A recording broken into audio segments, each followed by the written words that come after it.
Урматтуу достор, салам алейкум. Кандайсыздар? Facebook'та карап отурам.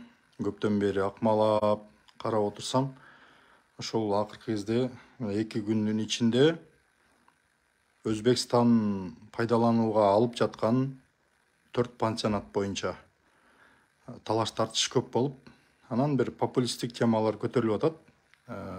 То есть ошол Өзбекстандын анклавы болуп калат, Өзбекстан алат, кайра бербейт. Анан кийин биз ал жерге кире албай калабыз, шахир мардан болуп калат, сок болуп калат. Анан кийин жанагы кемпирабад болуп калат деп ар кандай темаларда мындай ар ким баягы эми түшүнөм. Саясий өңүттө азыр мына экранды сийтип алайынчы. Саясий өңүттө ошондой бир ар ким өз жагына тартып атат да. Анан мындай бул тема өзү кандай? Бул пансионаттын абалы кандай болот? Инвестор эмне? Жеке инвестор, мамлекеттин атынан келген инвестор кандай болот? Мамлекет алганда, инвестор болуп алганда кандай болот? Деген суроого келсек, мындай да. Мен башка параллель келтирип эле коеюн. Мына Кыргызстан эгемендик алганда, Кыргызстан, Казакстан, Өзбекстан, Түркмөнстан, Азербайжан жана башка республикалар эгемендик алганда, Түркия республикасы өзүнүн курорттук жерлеринен Кыргызстанга бир чоң пансионаттык жер бөлүп берген. Казакстанга, Өзбекстанга, ошо түрк тилдүү мамлекеттердин бардыгына пансионат куруп алгыла деп жерлерди бөлүп берген. Ал жерде бир 100 гектар жерлер чоң. Анан Кыргызстан тараптан жана Мурат Малабаев деген киши эме куруптур. Медер деген пансионат куруптур Кыргызстандын атынан. Кыргызстандын өкмөтү ошо кишиге бергенби ушундай. Ал эми Назарбаев болсо резиденция курган ал жерге. Эми Назарбаевди билесиңер, ал резиденция курганды, анан мындай бардык жерде баягы өзүн аябай хандай алып жүргөн, жакшы көргөн киши болгондуктан резиденция куруптур. Өзбекстанда кандай пайдаланганын билбейм. Мындай ушундай да, Сулейман Демирел өзүнүн тиги премьер-министр катары указы менен ошол жерлерди пайдаланууга берген. Эч кандай ал жерде маселе жаралган эмес. Түрктөр болсо, вот мына өзбектер келип, түркмөндөр, кыргыздар, азерлер келип биздин жерибизди басып алды, биздин жерибиз анклав болуп калат деп эч ким кыйкырган эмес. Бул бир. Экинчиден, Атамбаев эсиңерде болсо керек, азыр мына Атамбаевдин тарапкерлери көп чыгып атпайбы? Алмазбек Атамбаев өзү жанагы кайсы Казакстанда беле, кайсы жакта, по-моему, Казакстанда болуш керек. Бир саммит өткөндө ошол жерден мына биз Кыргызстанда жана көчмөндөр оюнун өткөрөбүз, келгиле тиги деп аябай сүйлөп, анан ошондо Эльвира Сариева, анан да бир топ командада кишилер отуруп кыткылыктап күлүп отурган эсиңердеби?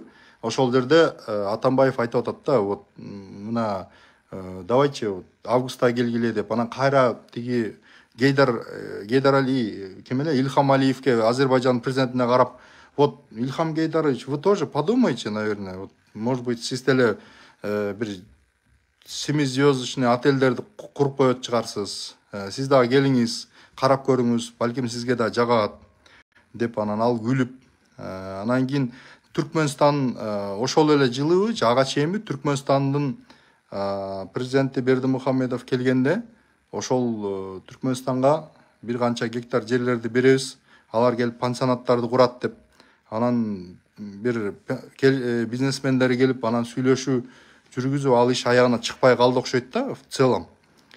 Анан кыскасы ушундай нерсе болгон. Анан ал эми бул 4 пансионаттын боюнча ала турган болсок, жанагы Өзбекстандын 4 пансионаты, анан Казакстандын 4 пансионаты убагында жана Казак СССРинин, Өзбек СССРинин акчасына курулган.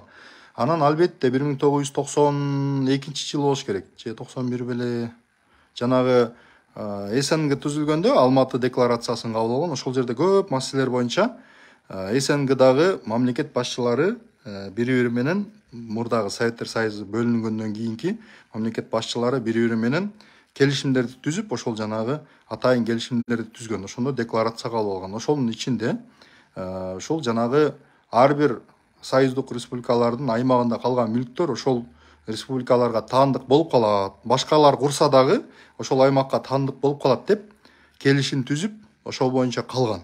Бул факты. Бирок кандай болгон? Казакстан менен Өзбекстан эми бизге жакын мамлекет болгондуктан кандай жакшы мамиледе болушканбы же кандай, алар ошол өздөрүнүн пансионаттарын пайдаланууга алып калышкан. Мен жаңылбасам, бул жакта ошол неменин Казакстандын, анан кийин Казакстандын, анан Өзбекстандан башка дагы бир канча республикалардын курган пансионаттар болгон. Алардын бардыгы Кыргызстандын менчигине өтүп кетти. Ал эми тиги Казакстан менен Өзбекстандыкы мындай ара жолдо чечилбей калып калган. Өзбекстан убактылуу пайдаланууга алган. Ал эми Казакстан болсо кийин жанагы Каркыра менен келишим түзгөндө биротоло ошол жерде бир 5 пункт кылып киргизип, анан ошол маселени чечишти. Акыры парламент менен ызы чуу кылып отуруп чечишкен. Ал эми Өзбекстандык болсо мындай арасат абалда калган, то есть Өзбекстан пайдаланып атат, бирок Өзбекстандын менчигине өткөн жок. Анан ошол 2016-жылы Өзбекстан менен мамиле начарлаган кезде Атамбаевдин буйругу менен Темир Сариев премьер-министр болуп турганда популисттик чечим кабыл алып эле ошол жана мүлктөрдүн бардыгы ошол Кыргызстандын балансына өткөрүлсүн деп эле баягы распоряжение менен жана неме тескеменин негизинде эле чыгарып туруп, анан ошо менен которуп койгон. Кыргызстандын балансына которуп койгон да. Ал эми Өзбекстан мен билгенден сотко берген, эл аралык сотко берген. Тиги Казакстандык болсо жанантип чечилди да. Анан Өзбекстан сотко берген, ошол по-моему ошол жана 40 канча миллион доллар деген ошол да. Ошонун тегерегинде ызы чуу болуп келаткан. Анан эми жазып атышат, азыр жанагы Сапар Исаковдун убагында бул маселе мында көтөрүлүп, бир аз сүйлөшүү жүргүзүп, анан кийин Сооронбай Жээнбековдор Сапар Исаковду кетиргенден ошо менен ал маселе басты болуп калып калды деп, ошо менен калып калыптыр да. Бүгүнкү күндө ошол маселе кайрадан чыгып атат. Эми мындай да, пансионаттын акыбалы кандай болот? Бул ошол жер Кыргызстандыкы, ошол имаратты Өзбекстан биз союз убагында курдук, ушуну биз пайдаланалы деп Кыргызстан бийлиги менен сүйлөшүүнүн негизинде мисалы алып пайдаланып келди да. Анан ошол нерсени бүгүнкү күндө дагы улантат. Ошондой эле улантат. Анан ал эч кандай анклав болбойт. Өзбекстандын территориясы болбойт. Ал посольство эмес, ал же болбосо анклав эмес. Ал кадимгидей эле инвесторлор, мисалы мына жерде түрктөр толкон токой имаратты куруп атат. Бул эмне түрктөрдүн жери болуп калды? Болгон жок да. Манас университетин карагыла. Мына жерде Манас университети. Ал 85 гектар жерде ээлеп отурат. Ал эмне Манас университети анклав болуп калды Кыргызстанда? Болгон жок да. Түрктөрдүн анклавы эмес да булчу.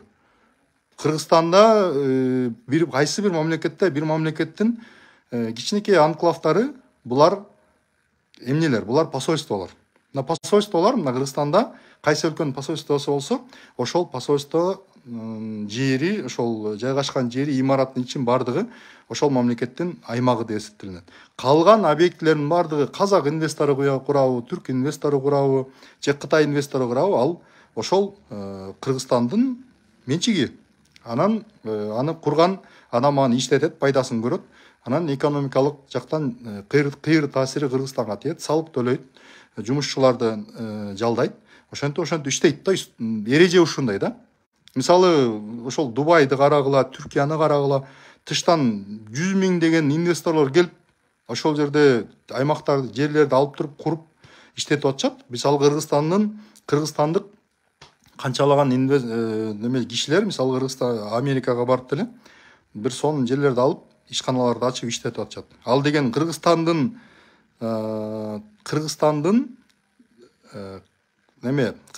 жери болуп калган жок да. Же болбосо өкмөт барып туруп бир кандайдыр бир нерселерди алып атат да. Ал Кыргызстандын жери болгон жок да. Айка Жайнак жазып атат да. Айтикеев жакында кызматка келип калса таң калбагыла дейт. Мен эч кандай кызматка барбайм. Эч ким чакырган да жок. Эч ким мени эстеген да жок. Эстебейт дагы мен оюмча. Анан өзүмдүн Кудай берген машинамдын рулю бар. Оокат ашым кенен. Эч кимге эч нерсеге зар эмесмин. Кудайга шүгүр. Өзүмдүн ырыскымды таап атам. Ошондуктан мен эч качан андай нерсеге кызыкпайм. Вот. Это мое счастье. Бала чакам, үй бүлөм баары жакшы, Кудайга шүгүр. Ошон үчүн мен эч качан мага тиги кызмат, тиги булар кызыктырбайт. Эгер менин симпатиям болсо, мисалы кайсы бир нерсени туура кылып атса, мен ошону көрөм дагы, мен айтам, мону туура кылып атат.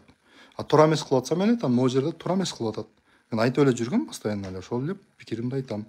Кайсы бир учурда симпатия менен карайсың, кайсы бир жасаган иштерге. Ошон үчүн мен бул нерсе боюнча мен көз карашымды айтып коюшум керек да. Эми популисттик мен отуруп алып эле калп эле сатып жиберди, анан ой анклав болуп калат деп кыйкырып берсең жараша берет, окшошо берет да. Азыр деле мени канчасы саткын, анан сен былдырап атчы, сен алжып атчы деп жазып атышат. Анан жаза берсин, бирок деген чындыкты айтыш керек да. Акылың кетип турган нерсени сен көрүп турсаң, анан ошону тескери бурмалап айткан бул Кудайга деле жакпайт да, өзүңө деле жакпайт да, туурабы? Эгер мындай по большому алгандачы, эркекче айткандачы. Анан, то есть инвестиция, бул инвестиция да, бул мамлекет салга, ошол Өзбекстан айтып атат, мисалы инвестиция ошол салабыз, мондай бир чоң 5-звездочный отельдерди курабыз дейт. Эми аны куруп коюш деле мүмкүн. Аны мамлекет өз акча, бюджеттен акча бөлөбү, же болбосо аны кандайдыр бир неме кылып тиги алабы, жанагы эмне кайсы бир инвесторго ошол жер өздөрүнүн бир бизнесменине береби, баары сен ушул жерде биздин мамлекеттин адынан ушуну кур, анан иштет деп балким берип коет. Кыскасы, бул маселе чечилиши да мүмкүн, кайсы бир деңгээлде көңүл бурбай калып калышы да мүмкүн да. Биз аны билбейбиз, эми аны убакыт көрсөтөт. Мисалы Казакстандын 4 пансионаты боюнча азыр алардын милдеттенмеси бар болчу, 5 жылдыздуу отельдерди курабыз деген. Ал жерде жаңы отельдер курулду, курулган жокпу билбейм. Ошол. Бирок башка жакта толтура отельдер курулуп атат. В целом ушундай да, то есть эч кандай анклав болгон жок, өтүп кеткен жок. Эч кандай эч нерсеге коркунуч келген жок. Бул Кемпир Абад башка, ал чек ара маселеси, ал чек ара такталып атат, ал Өзбекстандын аймагына өттү ошол жерлер. Биз башка жерлерди алдык, Өзбекстанга тиги жерди бердик, сууну бердик деген сыяктуу маселе. Шахимардан боюнчачы, Шахимарданды сатып жиберди деп атпайбы? Жанагы Шахимарданды тиги Абдыкадыр Орозбеков сатып жиберген деп ошол айтып жүрүшпөйбү? Усубалиевдин мемуарында да бар экен. Бирок деген жана Саламат Аламановдун интервьюсунан көрдүм, анан дагы мындай архивте мындай документтер бар да, эме деген. Орозбековдун атынан борбордук тиги Москвага жазган каты бар. Өзбектер Шахимардандын аймагында сельсоветтерди уюштуруп атышат. Мунун баары мыйзамсыз, анткени бул Шахимардан Кыргызстандын жери деп кат жазылган каттар бар экен. Орозбековдун атынан жазылган. Орозбековдун катына эч кандай жооп келген эмес. Чындык ушундай. Бул деген тиги архивдеги табылган материалдардын негизинде алынган факты. Анан баягы жөн эле бир палоо ашка сатып бериптир, антип бериптир, минтип бериптир деп ушундай сөздөрдү айткандын баардыгы, мунун баардыгы калп. Мунун баары калп. Ошондой. Ал эми бул деген бул объектилер боюнча бул ошол мындай кандай десем, бул кадимки эле экономикалык объект. Ошол анын ичине каалаган адам кирет, Кыргызстандын мыйзамдары иштейт. Ал бир жерде тиги Айка Жайнак эч бир өлкө 50 жылга бербейт жерин дейт. 50 жылга ошол жана инвесторлорчу 49 жыл деген норма бардык жерде бар. Ошол инвесторлор жөн эле инвесторлор барып эле тиги 3 жылга 5 жылга жер берсе эле алып кура бербейт да. Алар айтат да, биз могу жерди биз пайдаланабызбы, мага документ бергиле дейт. Анан айтат да, могу 49 жылга сенин жериң дейт. Мисалы мына эмени айталы азыр. Стамбулдун жаңы аэропорту. Мына түрктөрдө кээ бир түрктөр кыйкырып калат. Мен Стамбулга барган сайын таксилерге отурам да, анын түркчөм жакшы, түрктөр менен сүйлөшөм. Анан айтат, вот акмак Эрдоган мына биздин метрону япондорго сатып салды. Биз мунду япондордуку дейт да. Сурап көрсөм, метрону япондорго бергиле, кургула деп.